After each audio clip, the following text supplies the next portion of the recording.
Sir विशेष अधिवेशनाची मागणी होते विरोधकांकडून, आपली काय भूमिका आहे अशा परिस्थितीत?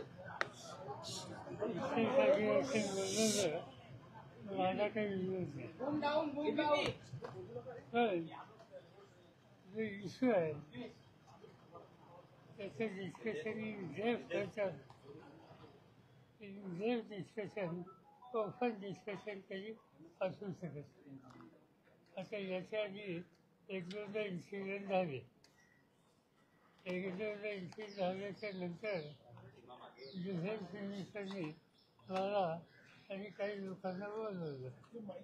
आमच्याबरोबर मॅच ठेवली. तिथं काय झालं त्याची कन्फर्म दिली. कॅज्युअल्टी आणि डॅमेजेसचं काय झालं त्याचं त्यांनी आम्हाला सांगितलं. त्या गोष्टी बाहेर बोलायच्या नसतात. आणि विशेष अधिवेशनामध्ये अपेक्षा काय असणार, काय एक्झॅक्टली झालं त्याला एक मर्यादा होती सांगायला. बोलायचं असेल तर हरकत नाही, पण त्यापेक्षा 1 to 1 म्हणजे अगदी 1 to 1 म्हणजे 1 नाही, पण 10-20 लोकांना वेगवेगळ्या बोलवलं, त्यांना एक्सप्लेन केलं, लॅब दाखवलं. माझ्या मागच्या वर्षा बैठकीमध्ये आर्म फोर्सेसचे अधिकारी त्यांना बोलवलं होतं. त्यांनी आम्हाला फॅक्ट सांगितलं. त्याचा जो उपयोग होतो तो सभागृहात त्या सगळ्या गोष्टीचा लाभ घेत आहेत. एवढंच, बाकी काय. अमेरिकेच्या राष्ट्राध्यक्षांनी हस्तक्षेप केला आणि शस्त्रसंधीची घोषणा केली, यावरूनही खूप टीकास्त्र होत आहे आणि विरोधक प्रश्न उपस्थित करतात. मला जे आठवतंय ते सिमला करार. सिमला करार हा विशेष इंदिरा गांधी आणि भुजबळ यांच्यात झालेला होता. त्या करारामध्ये एक पॉईंट असा आहे की काश्मीरच्या प्रश्नावर, भारत आणि पाकिस्तान प्रश्नावर थर्ड पार्टी इंटरेन्शन कोणाचे घ्यायचं नाही असं ॲग्रीमेंट आहे. 2 देशात आहे, 2 देशाच्या प्रधानमंत्र्यांच्यात आहे.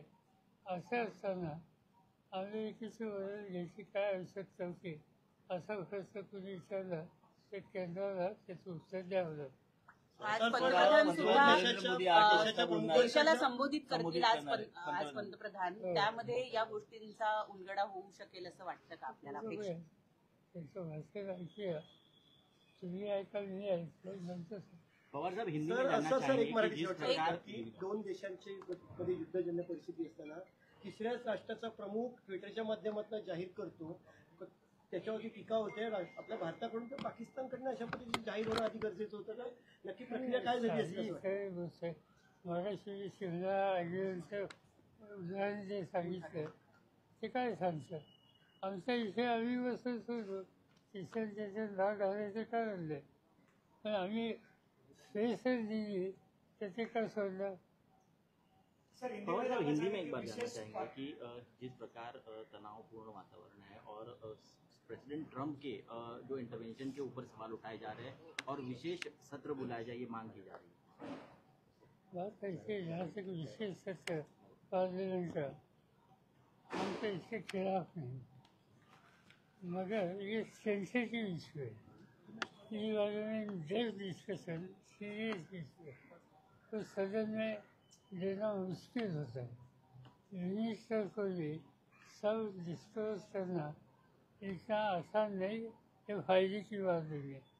मगर ऐसी स्थिति जब पैदा होती है तो मैंने देखा है कि कंसर्न मिनिस्टर या डिफेंस सदस्य को, सीनियर मेंबर्स को बुलाकर फैक्चुअल सिचुएशन एक्सप्लेन करते हैं। आर्म फोर्सेस के अधिकारी वो भी वहाँ प्रेजेंट रहते हैं और इससे फैक्चुअल सिचुएशन अच्छी समझती है।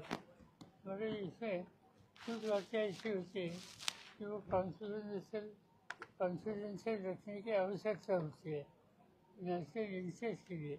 इसीलिए हमने कहा कि ठीक है, सेशन बुलाना हो तो बुलाइए, मगर सेशन से ज़्यादा लाभ हम आपस में बैठेंगे तो होगा। तो क्या आप विपक्षी पार्टियों को बताएंगे कि ऑल पार्टी मीटिंग ज्यादा कारगर होगी इस मुद्दे को लेकर? क्या सलाह देंगे आप कांग्रेस को? ये हम किसी को बताया कि हमारा ये उनको समझेगा कैसे। वहीं राष्ट्रपति ट्रंप द्वारा घोषणा की गई, जबकि आपने बताया शिमला करार में तीसरे व्यक्ति को बीच में हस्तक्षेप करना नहीं है, ऐसे में ट्रंप द्वारा घोषणा की गई है सर, कैसे देखते हैं? वही विषय है ना, आज तक हमारा हमेशा का अफसोस था कि हमारे डोमेस्टिक इश्यूज में थर्ड पार्टी का हम एसोसिएट नहीं किया। ये पहली बार है कि अमेरिकन एसोसिएट इसमें कुछ पॉजिटिव हो रहे हमारे लिए, इसी के लिए। Thank you.